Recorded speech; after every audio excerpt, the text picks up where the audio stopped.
सच्चिदानंद सद्गुरु साईनाथ महाराज की जय। ओम साई राम। मित्रों, आज का ब्लॉग आप सभी हमारे साईं परिवार के लिए विशेष लाभकारी और कल्याणकारी है, क्योंकि आज का ब्लॉग बहुत ही विशेष ब्लॉग है। बहुत सारी माताएं बहनें, बहुत सारे बंधु बांधव यह प्रश्न करते हैं कि गुरुदेव, साईं बाबा का कोई अनुष्ठान पूजा अगर हम कर रहे हैं तो उसमें क्या खाएं क्या ना खाएं। बाबा को लहसुन प्याज से बना भोग हम प्रतिदिन लगा सकते हैं कि नहीं लगा सकते हैं। बहुत सारे माताओं बहनों का यह क्वेश्चन है, बहुत सारे बंधु बांधव यह प्रश्न करते हैं। और आज इसी ब्लॉग में हम यह भी बताएंगे कि अगर आप बाबा का व्रत कर रहे हैं तो व्रत में क्या खाएं क्या ना खाएं, क्या विधि होना चाहिए खान पान का। आखिर मन में ऐसा भ्रम बहुत सारे लोगों को क्यों आ रहा है, तो आज इसी मुद्दे पर यह ब्लॉग है और निश्चित रूप से आपके मन का वह भ्रम दूर होगा और आपको एक अच्छा ज्ञान मिलेगा। तो आइए जानते हैं कि क्या खाना चाहिए बाबा का अगर कोई अनुष्ठान कर रहे हैं। देखिए, अनुष्ठान का मतलब होता है कि कोई विशेष पूजा। अगर आप कोई विशेष पूजा कर रहे हैं, बाबा का कोई अनुष्ठान कर रहे हैं, तो ऐसे समयों में आपको तामसिक भोजन नहीं करना चाहिए। तामसिक भोजन क्या होता है आप सबसे पहले जान लें। जैसे दारू, शराब, मदिरा, मांस, लहसुन प्याज से बना हुआ कोई भी भोजन नहीं करना चाहिए, क्योंकि तामसिक भोजन की जो प्रवृत्ति होती है वह मन को चंचल बनाता है या व्यसनों की तरफ ले जाता है। मन में कामुकता के विचार आते हैं और जब ऐसे चंचल विचार मन में आते हैं तो मन केंद्रित नहीं होता है जिस अनुष्ठान के लिए आप पूजा कर रहे हैं। इसीलिए बहुत सारे संत महात्मा आप देखे होंगे कि वह आजीवन के लिए लहसुन प्याज छोड़ देते हैं। लेकिन हमारे एक ऐसे ही संत श्री प्रेमानंद जी महाराज जी हैं, जिन्होंने बहुत सारे भक्त उनसे प्रश्न किए। मैं आज उनकी बात बता दूं तो इसी लहसुन प्याज के मुद्दे पर एक भक्त ने वहां बाबा से प्रश्न किया कि गुरुदेव, हम लहसुन प्याज से बना भोजन खा सकते हैं या नहीं खा सकते हैं। तो बाबा ने बहुत ही अच्छा उत्तर दिया उस भक्त को। उन्होंने कहा कि लहसुन प्याज जो है वह तामसिक गुणों से परिपूर्ण भोजन है और ये मन को चंचल करता है। तो यह भोजन जो गृहस्थ हैं वह कर सकते हैं, लेकिन अगर अनुष्ठानिक कोई पूजा कर रहे हैं, कोई व्रत त्योहार है या कोई ऐसा समय है, तो उस समय आपको बचाना चाहिए कि लहसुन प्याज से बना भोजन नहीं करना चाहिए। ऐसा नहीं है कि आप आजीवन के लिए छोड़ दें, क्योंकि गृहस्थों के लिए यह जो है नियम नहीं है कि वह सदा के लिए लहसुन प्याज ना खाएं। ये उन लोगों के लिए है जो सदैव ईश्वर के मार्ग में लग चुके हैं और पूरा जीवन ईश्वर की खोज में उन्होंने समर्पित कर दिया है। मतलब संत परंपरा में चले गए, संन्यास परंपरा में। हम लोग किसमें? गृहस्थ परंपरा में। तो गृहस्थ परंपरा का व्यक्ति लहसुन प्याज का भोजन खा सकता है, लेकिन यहां पर ध्यान दीजिएगा, अनुष्ठानिक पूजा अगर आप कर रहे हैं तो अनुष्ठानिक पूजा में आपको अपना ध्यान केंद्रित करना है, माला जप करना है, परमात्मा का ध्यान करना है। तो इसलिए ध्यान ना भटके, इसलिए लहसुन प्याज का भोजन नहीं करना चाहिए। अब आता है कि बाबा को जो है लहसुन प्याज का भोग लगा सकते हैं कि नहीं। ऐसा किसी भी ग्रंथ में नहीं लिखा है। बाबा ने कभी नहीं कहा कि आप लहसुन प्याज का भोग नहीं लगा सकते। लेकिन यहां पर ध्यान दीजिएगा, क्योंकि सद्गुरु हैं साईनाथ, तो साईनाथ की कोई भी अगर आप भोग प्रसाद बना रहे हैं तो थोड़ा सा भोग प्रसाद आप साफ स्वच्छ अलग से बना लें। देखिए, भोग अगर मान लीजिए आप भोजन का भोग लगा रहे हैं बाबा को, तो क्या करें। देखिए, जैसे चावल आपके घर में बन गया, रोटी बन गई, तो उसमें तो लहसुन प्याज नहीं पड़ा होता है, उसको साफ कड़छुल से आप अलग थाली में निकाल लें। और जो सब्जियां हैं तो बाबा के लिए थोड़ी सी सब्जी अलग से बना लें। आप जो और सारी चीजें बना रहे हैं उसको अलग से बना लें। जिसमें लहसुन प्याज पड़ा हो वह प्रसाद बाबा को भोग ना लगाएं। क्यों? क्योंकि यह तामसिक भोजन है। और गुरु तत्व जो होता है, सद्गुरु कौन होते हैं? वह सात्विकता के प्रतीक होते हैं। सद्गुरु ज्ञान के ग्रह हैं और गुरु जो होता है सबसे कोमल होता है। और गुरु कभी भी ऐसे व्यसनिक भोजन से जो है रुष्ट होते हैं। तो ऐसे जो भोजन होते हैं जो तामसिक होते हैं, ऐसे भोजन को जो है भोग प्रसाद में कभी नहीं लगाना चाहिए। इसीलिए आपने देखा होगा कि भंडारा का जो भोजन बनता है उसमें लहसुन प्याज का तड़का नहीं लगता है। और यहाँ पर ध्यान दीजिएगा, कभी आप भंडारा करा रहे हैं, आपको नहीं मालूम है, तो उस समय भी आपको ये समझ लेना चाहिए कि आपको लहसुन प्याज का पड़ा हुआ भोजन भंडारे में नहीं बनाना है, क्योंकि यह सात्विक भोजन है। गुरु के लिए आप बना रहे हैं, तो गुरु के लिए जब बना रहे हैं तो भोजन तामसिक नहीं होना चाहिए। तो यह चीज आ गया।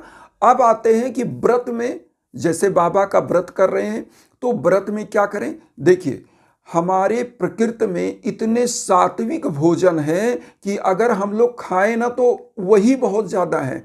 भाई, बहुत सारे प्रकार के वैरायटी के फल हैं।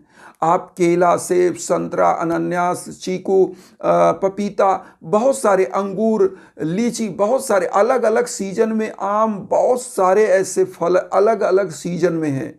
चाहे ठंडक हो चाहे गर्मी हो, अलग अलग सीजन में अलग अलग फल, अलग अलग जो है कंदमूल हमारी सृष्टि ने दिया है। तो हम क्यों तामसिक भोजन करें? तो व्रत में आप क्या कर सकते हैं? जैसे फल खा सकते हैं, मूंगफली का दाना खा सकते हैं, घी में तल के आलू खा सकते हैं, बहुत सारी चीज़ें हैं जिसको खा सकते हैं। और व्रत में आप लोग जैसा कि जानते हैं कि एक टाइम भोजन करके व्रत रहना है। बाबा ने कहीं व्रत का तो कॉन्सेप्ट नहीं दिया है, लेकिन हम जो भक्तगण हैं, बाबा के भक्त हैं, तो हम श्रद्धा से व्रत रहते हैं। तो व्रत कैसा होना चाहिए? सात्विक होना चाहिए, उसमें भी तामसिक भोजन नहीं होना चाहिए। तो एक टाइम जो खिचड़ी आप खाते हैं शाम को, उसमें जीरा का और हरी मिर्ची का तड़का लगा के ऐसे ही आप जो है खिचड़ी बना लें, तो उसमें लहसुन प्याज ना डालें। इससे बचने का सबसे अच्छा विधान यही है, क्योंकि तामसिक भोजन कभी भी अनुष्ठानिक पूजा में नहीं करना चाहिए। अदर डेज में आप पूजा में लहसुन प्याज खा सकते हैं, जैसा कि मैंने बताया, लेकिन तामसिक भोजन कभी भी नहीं करना चाहिए। और गृहस्थों के लिए ऐसा नहीं है कि वह आजीवन के लिए लहसुन प्याज छोड़ दें। जैसा हमने बताया कि प्रेमानंद जी महाराज ने एक भक्त का उत्तर देते हुए ऐसा बताया कि जो भगवान के मार्ग में लग गए हैं, सन्यास धारण कर लिया, जिन्होंने गृह त्याग कर दिया, वह लहसुन प्याज ना खाएं, क्योंकि उनको ब्रह्मचर्य का जीवन जीना है।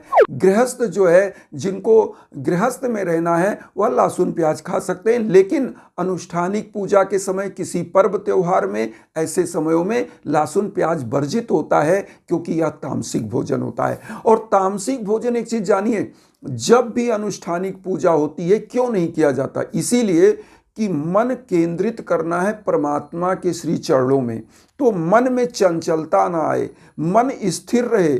और कंसंट्रेशन, जानते हैं क्या चीज होती है? कंसंट्रेशन मतलब ध्यान, जिसको कहते हैं योग, मतलब परमात्मा से और इस शरीर के अंदर विराजमान इस आत्मा से कनेक्ट हो जाना। परमात्मा और आत्मा का सम्मिलन ही योग है, और उसी कंसंट्रेशन, उसी को कहते हैं। जैसे सूर्य के सम्मुख अगर एक मैग्नीफाइंग ग्लास, एक लेंस आप कर दीजिए और लेंस के नीचे एक कागज रख दीजिए, तो जो सूर्य की रोशनी है ना, उसको लेंस क्या करता है? ये मैग्नीफाइंग ग्लास एकदम सेंट्रलाइज कर देता है एक छोटे से फोकस बिंदु पर, और उस कागज में आग लग जाती है। मतलब समझ गए? एकाग्र कर देता है उसकी रोशनी को। सूर्य उतना बड़ा क्षितिज पर है, और जो मैग्नीफाइंग ग्लास है वो छोटे से पॉइंट पर एकदम फोकस कर देता है।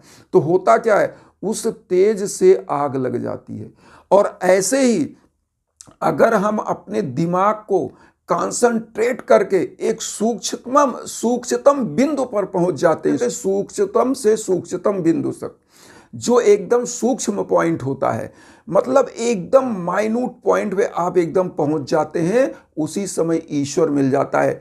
क्योंकि पूजा में कंसंट्रेशन ही सबसे बड़ा महत्वपूर्ण है। अगर आपका दिमाग, आपका ध्यान केंद्रित नहीं हो रहा है, तो आप अगर स्टूडेंट हैं, पढ़ाई कर रहे हैं, तो भी आप उसमें सफल नहीं हो सकते। क्योंकि इसीलिए विद्यार्थी का जीवन क्या है? विद्यार्थी का जीवन ब्रह्मचारी का जीवन होता है। देखिए, हमारे यहाँ 4 आश्रम बनाए गए, जिसमें ब्रह्मचर्य, गृहस्थ, वानप्रस्थ और सन्यास। तो ब्रह्मचर्य जो प्रथम आश्रम है, इसी समय में ये 25-25 साल की उसमें डिवाइड किया गया था। हमारे ऋषि मुनियों ने इस आश्रम को बनाया था, और उन्होंने क्या सोचकर बनाया था कि कब किस पद सोपान को प्राप्त करना है, उस समय के लिए यह बनाया गया। ब्रह्मचर्य के समय में विद्यार्थी विद्या अध्ययन करेगा, मतलब गुरुकुल में रहेगा और ब्रह्मचर्य आश्रम का पालन करेगा, शरीर सहिष्ठो मजबूत करेगा, ज्ञान से परिपूर्ण होगा और उसका मन केंद्रित होगा। इसीलिए ब्रह्मचर्य का जो है वह आश्रम बनाया गया। दूसरा गृहस्थ का, जब वह ज्ञान का अर्जन करके आएगा तो वह गृहस्थ आश्रम में आएगा। गृहस्थ आश्रम में जहाँ माता पिता और बाद में उसकी शादी होगी, वहाँ संतानोत्पत्ति का जो पितृ ऋण है उससे मुक्त होने का सबसे अच्छा माध्यम प्रदान किया गया इस आश्रम में, गृहस्थ आश्रम में। फिर वानप्रस्थ आता है कि आपने जो बच्चे हैं उनको पढ़ाई लिखाई शिक्षा दीक्षा देकर उनके लिए कुछ जतन करके, उनके लिए रोटी कपड़ा मकान का जतन करके फिर आप वानप्रस्थ, मतलब धीरे धीरे अपने गृहस्थ आश्रम से मुक्त होइए और ईश्वर के शरण में जाने के लिए आप उन्मुक्त हो जाइए।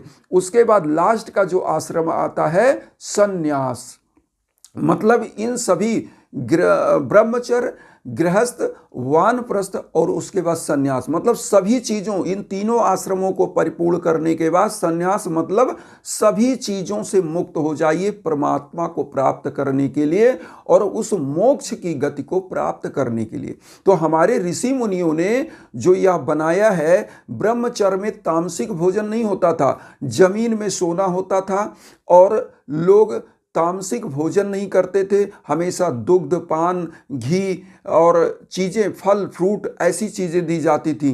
तो आज तो वो समय रहा नहीं, आज केमिकल युक्त भोजन है, हर चीज़ में मिलावट है। तो हम ये नहीं कहते, लेकिन जो बाबा का भोग है, हम भोग प्रसाद पर चर्चा कर रहे हैं, तो उसमें तामसिक भोजन इसीलिए नहीं बनाया जाता कि आप प्रभु को भी तामसिक भोजन ना कराएं और स्वयं ना करें।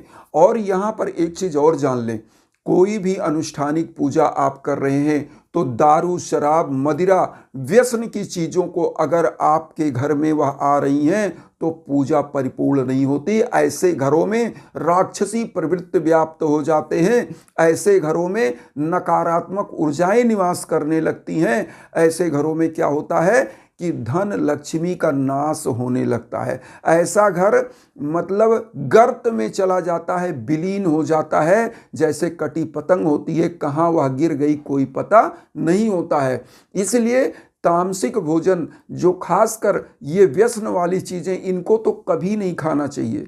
जैसे मांस है, मदिरा है, इन सब चीज़ों का सेवन, कोई मद पदार्थ है उसका कभी सेवन नहीं करना चाहिए, सदा सदा के लिए त्याग करना चाहिए। ऐसे भोजनों से आपके समस्त तेज क्षीण होते हैं, बुद्धि क्षीण होती है और आप गर्त में चले जाते हैं। तो इन्हीं लिए आज का ब्लॉग आपको कैसा लगा? आप लोग सभी लोगों से मैं यही कहूँगा कि चैनल को सब्सक्राइब करके हमें भी अपना परिवार बनाइए। और एक चीज़ और कहेंगे कि अगर जीवन में किसी प्रकार की भीषण बाधाएं चल रही हैं तो यज्ञ आजन हवन पूजन के लिए आप हमारे इंस्टाग्राम पर आ सकते हैं, हमारे व्हाट्सएप नंबर पर आ सकते हैं। बिना संकोच किए आप कॉल करिए, मैसेज करिए। निश्चित रूप से हमारे लायक जो है, हम निश्चित आपके सहयोग के लिए हैं। और यज्ञ आजन हवन पूजन अगर आप कराते हैं तो आपके जीवन में सकारात्मक परिवर्तन आता है, क्योंकि इसकी अदृश्य ऊर्जा आप विश्व के कोने कोने में कहीं हो, वह आप तक पहुंचती है और आपका कल्याण करती है। इन्हीं भावनाओं के साथ यही कहेंगे कि वसुधैव कुटुंबकम की जो भावना लेकर चल रहे हैं, उसमें आप सभी लोग चैनल को सब्सक्राइब करके हमें परिवार बनाइए। उन साई भक्तों तक वीडियो को जरूर शेयर करिए जो किन्हीं कारणों से कष्ट में, दुख में। इसी भावना के साथ ओम साई राम।